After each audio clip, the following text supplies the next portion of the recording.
Oke, ya, selamat pagi semuanya. Senang sekali bertemu dengan rekan-rekan sekalian dan para mahasiswa. Nah, pada kesempatan pagi ini saya akan men-sharingkan uh, tentang perusahaan manufaktur atau manufacturing company atau perusahaan pabrik ya, atau pabrik ya. Jadi perusahaan manufaktur ya. Jadi perusahaan manufaktur itu adalah perusahaan yang mengubah beberapa komponen biaya menjadi barang jadi. Ya, jadi perusahaan manufaktur ini mengubah barang mentah kemudian menjadi barang jadi atau barang yang berbeda dari bentuk aslinya. Nah, itu adalah perusahaan manufaktur, ya, seperti itu. Ya, jadi misalnya eh, pabrik, ya, jadi pabrik atau suatu usaha yang mengubah komponen-komponen berbahan baku kayu menjadi meja, kursi. Nah, itu adalah jenis usaha manufaktur. Kemudian juga mengubah beberapa komponen kain menjadi pakaian ya atau tekstil. Nah, itu adalah juga jenis perusahaan manufaktur ya. Jadi jenis-jenis seperti begitu adalah perusahaan manufaktur. Kemudian juga usaha yang mengubah beberapa komponen elektronik menjadi misalnya smartphone, HP, atau kulkas, television, atau barang-barang elektronik yang lain. Nah, itu adalah salah satu jenis usaha manufaktur. Ya, oke ya, seperti itu ya.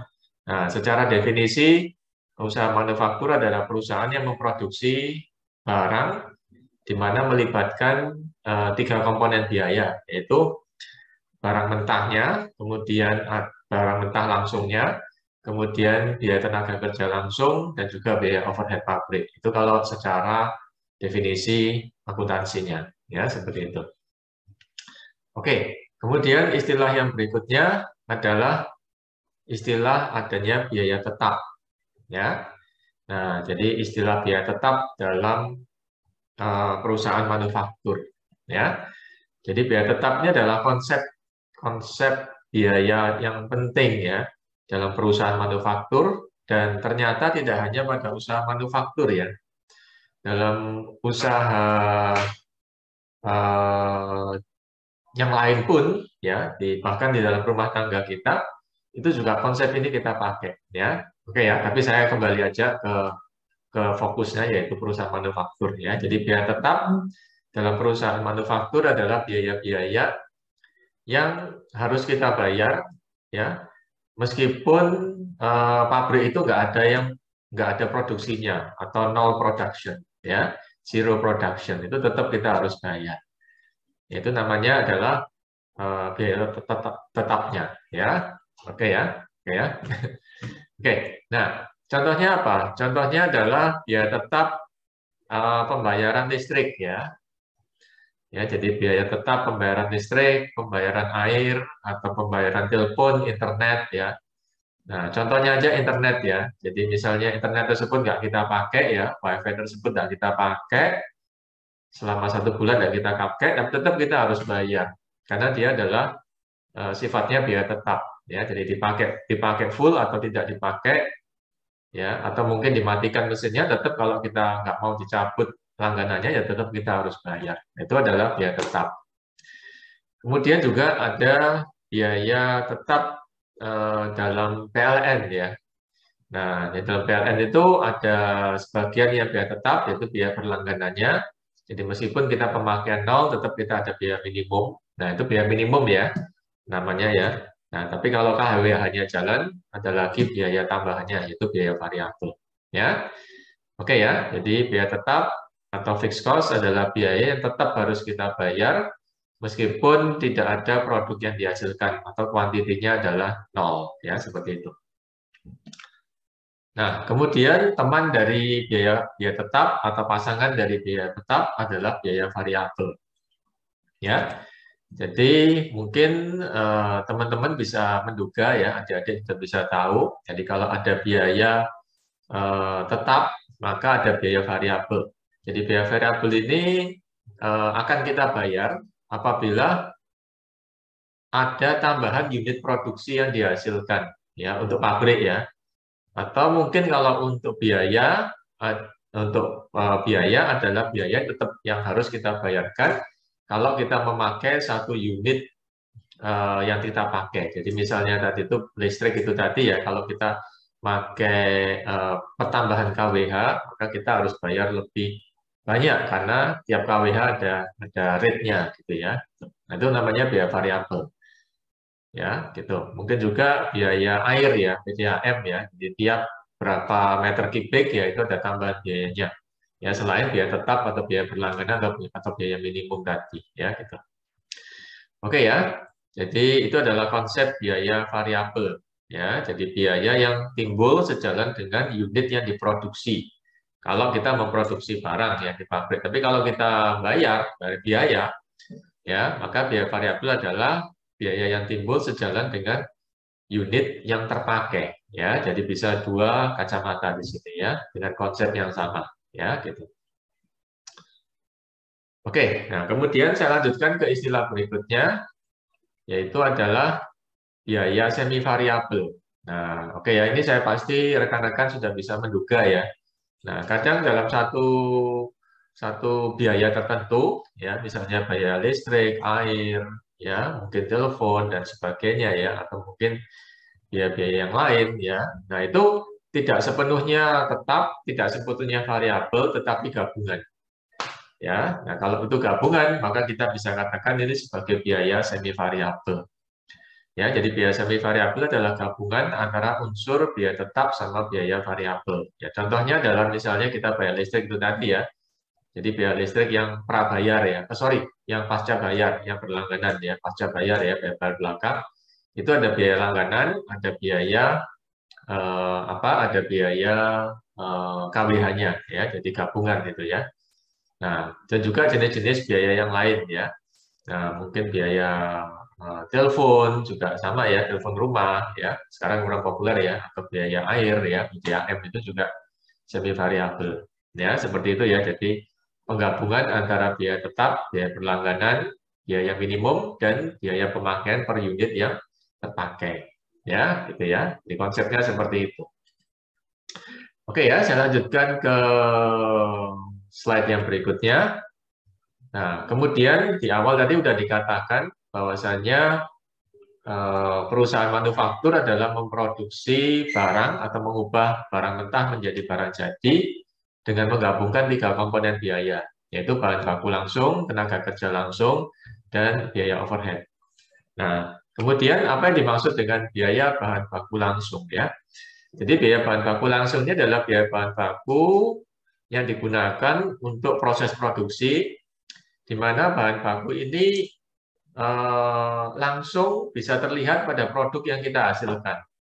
Ya, dan jumlah nilainya atau rupiahnya biasanya cukup besar lah, relatif besar lah. Ya. Nah, jadi misalnya bagaimana? Nah, jadi misalnya kita memproduksi meja, kursi, furniture ya. Nah, itu unsur kayunya itu adalah bahan baku langsungnya. Ya, jadi unsur kayunya, kayu, ya mungkin juga catnya, ya, itu yang kelihatan, ya, yang kelihatan jelas, ya. Nah, kemudian juga mungkin ada sekrup-sekrup pakunya, mungkin yang kelihatan jelas di situ. Nah, itu adalah komponen utama penyusun meja kursi tersebut. Itu bisa kita lihat juga dengan kasat mata, ya. Nah, ya jadi dan nilainya juga relatif besar dan membentuk barang itu secara jelas kelihatan ya kalau dibongkar itu ya. Nah, maka itu adalah bahan baku langsung ya atau direct raw material ya gitu. Dan yang terpenting adalah nilainya relatif besar ya, mengambil porsi besar pada pembuatan produk tersebut ya gitu ya. Nah, kalau secara accounting itu dia melihat pada nilainya gitu ya. Nah, namun kalau secara produksi itu melihat pada daya penting komponen ini terhadap pembuatan meja atau kursi tersebut ya. Nah, ya itu ya. Oke lah, kurang lebih seperti itu ya yang bisa kita masukkan sebagai biaya baku langsung ya. Oke. Nah, kemudian yang kedua, komponen yang kedua, penyusun yang kedua dari pembuatan barang jadi adalah biaya tenaga kerja langsung atau direct labor cost. Nah, kalau bahan baku langsung itu kelihatan pada produk yang dihasilkan atau barang yang dihasilkan, maka kalau tenaga kerja langsung ini kelihatan juga ketika kita mendatangi pabrik tersebut. Ya, jadi kelihatan, oh siapa-siapa di situ yang bekerja, tenaga kerja manusia siapa yang terlibat dalam pembuatan. Ya, jadi misalnya kalau untuk produksi meja, kursi, kayu, furniture, ya pengrajinnya atau pemahatnya atau tukang kayunya. Jadi yang kelihatan di situ yang langsung berhubungan dengan produk yang dihasilkan, ya, jadi konsentrasi mereka, tangan mereka langsung terlibat di situ, ya. Nah, keterampilan mereka terpakai di situ, maka itu adalah biaya yang harus kita keluarkan untuk mempekerjakan mereka dimasukkan sebagai biaya tenaga kerja langsung, ya, karena mereka adalah tenaga kerja manusia langsung, ya, di situ, ya. Dalam hal ini asumsinya adalah manusia, ya, jadi tenaga kerja manusia langsung itu biayanya adalah direct labor cost, ya, atau biaya tenaga kerja langsung. Nah, kemudian komponen yang ketiga adalah yang namanya biaya overhead atau overhead cost atau factory overhead cost, ya, jadi bisa ditambahkan kata factory, ya. Nah, di sini tentu saja biaya-biaya pada pabrik itu kan tidak cuma bahan baku langsung sama tenaga kerja langsung. Jika ada biaya-biaya lain di luar dua komponen itu, maka masukkan biaya itu pada biaya overhead. Ya. Untuk memudahkan mengingat, kata overhead itu adalah di atas kepala, ya, yang di atas kepala kita, ya. Jadi over itu kan yang melingkupi, ya. Jadi yang melingkupi semua pabrik di situ, ya. Ya, jadi yang melingkupi semua biaya yang melingkupi pabrik tersebut, baik dari atas, depan, kiri, samping, atau mungkin dari mana, ya, yang terjadi yang harus kita bayar, ya, di luar BBL atau bahan baku langsung dan BTKL tenaga kerja langsung, maka masukkan itu sebagai biaya overhead. Nah, tentu saja di sini biaya overhead ini jadinya bisa banyak, ya, listnya, ya, listnya bisa banyak. Seperti apa? Seperti biaya penyusutan atas mesin-mesin, seperti biaya bahan baku penolong, ya, seperti biaya tenaga kerja nggak langsung, seperti biaya asuransi di pabrik, seperti biaya keamanan di pabrik, seperti biaya kebersihan di pabrik. Ya, nah itu semua adalah biaya overhead pabrik, ya, seperti itu, ya. Jadi overhead pabrik ini ciri khasnya adalah komponennya cukup banyak dan kadang perhitungannya juga lebih ribet, ya, dibandingkan yang biaya tenaga kerja langsung, ya, seperti itu. Oke, ya. Nah, seperti itu, ya. Kemudian apalagi di sini? Nah, kemudian rekan-rekan juga akan mendengar kata harga pokok pembelian bahan baku. Nah, ini kelanjutan dari bahan baku langsung, ya. Jadi kelanjutan dari bahan baku langsung, ya. Jadi kalau kita beli bahan baku langsung, ya, maka itu harga faktur atau harga notanya mungkin belumlah cukup, ya. Jadi misalnya beli apa, ya? Misalnya beli, ya, kayu aja lah yang gampang lah, ya, kayu, ya, kayu dalam jumlah besar, ya. Nah, itu kan bahan baku langsungnya, ya, untuk pabrik kayu, ya. Nah, tetapi kayu yang jumlah gede itu yang ada pada posisi yang berapa ratus kilo dari sini, ya, mungkin harus dari luar pulau dan sebagainya, itu harga notanya, ya, kayu itu pada posisi di sana, gitu, ya. Jadi belum siap pakai di tempat pabrik kita. Nah, jadi mungkin perlu ada biaya pengiriman, mungkin perlu ada biaya asuransi, mungkin ada perlu biaya pengangkutan, mungkin perlu ada biaya DLL yang lain. Nah, sehingga bahan baku langsung atau kayu tersebut siap dipakai di pabrik kita. Nah, jika ada biaya-biaya tambahan, maka itu masukkan sebagai harga pembelian bahan baku atau harga pokok pembelian bahan baku. Jadi harga pokok pembelian bahan baku itu mencakup harga faktur atau harga nota bahan baku langsungnya, ditambah biaya-biaya lainnya jika ada. Ya, sehingga bahan baku langsung tersebut siap untuk digunakan. Misalnya biaya penyimpanan, biaya asuransi, biaya pengangkutan, biaya kirim, dan DLL yang lain. Ya, seperti itu. Dan itu bisa berarti nantinya biaya-biaya lain-lainnya itu bisa jadi cukup signifikan ya, bisa jadi cukup besar ya. Nah, ya jadi misalnya yaitu tadi ya, harga bahan bakunya itu nggak mahal ya, relatif murah, tapi pengirimannya yang beresiko dan memakan biaya ya, seperti gitu. Ya sama kayak ongkir lah misalnya ya, kita beli sesuatu ya, dalam jumlah kecil ya, tiba-tiba ongkirnya mahal karena ini dari luar kota, luar pulau atau bahkan luar negeri ya, seperti itu. Nah, itu perlu dihitung dulu. Dan itu dalam accounting dinamakan harga pokok pembelian bahan baku langsungnya. Ya, harga pokok pembelian bahan baku langsung. Oke, kemudian istilah berikutnya adalah biaya produksi. Ya, atau production cost. Ya, jadi ini sejalan dengan yang saya katakan di awal. Jadi perusahaan manufaktur itu ada bahan baku langsung, ditambah tenaga kerja langsung, ditambah biaya overhead. Nah, ketika tiga itu dijumlah, dan ketika tiga itu terjadi pada periode tersebut, kita jumlah, maka itu dinamakan biaya produksi pada periode tersebut. Ya, seperti itu ya simpelnya. Nah, kemudian mungkin rekan-rekan atau adik mahasiswa bingung ya, apa bedanya Pak antara biaya produksi dan harga pokok produksi?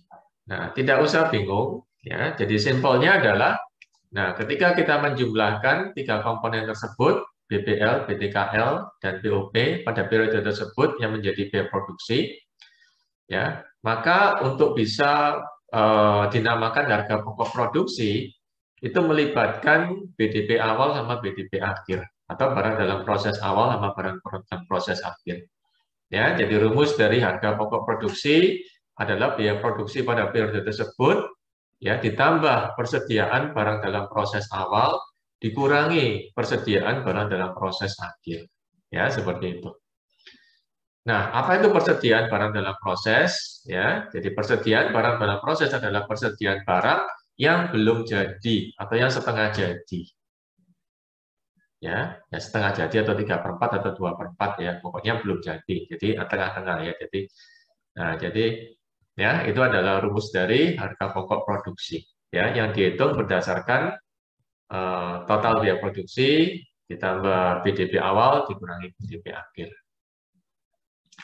Nah, setelah itu, setelah ketemu harga pokok produksi, maka kita harus menghitung juga harga pokok penjualan. Ya, jadi ini nggak usah bingung juga. Jadi harga pokok penjualan didapatkan dari itu tadi harga pokok produksi, ya ditambah persediaan barang jadi, ya barang jadi awal dikurangi persediaan barang jadi akhir. Ya, jadi harga pokok penjualan atau cost of goods sold atau COGS adalah harga pokok produksi ditambah persediaan barang jadi awal dikurangi persediaan barang jadi akhir. Ya, nah, persediaan barang jadi itu apa? Persediaan barang jadi adalah ya nilai persediaan barang jadi yang belum terjual, ya persediaan barang jadi awal. Nah, dikurangi nilai persediaan barang jadi akhir, ya seperti itu. Ya, nah itu menjadi harga pokok penjualan. Ya, atau harga pokok atau biaya pokok barang yang telah laku terjual itu berapa? Ya, pada periode tersebut tentunya. Oke, saya rasa itu aja ya penjelasan dari saya tentang beberapa istilah pada perusahaan manufaktur yang perlu adik-adik, rekan-rekan, ya, khususnya di bidang manufaktur, keuangan, dan akuntansi yang perlu pahami ya, seperti itu. Ya, oke, terima kasih atas perhatiannya. Selamat pagi dan sehat selalu. Ya.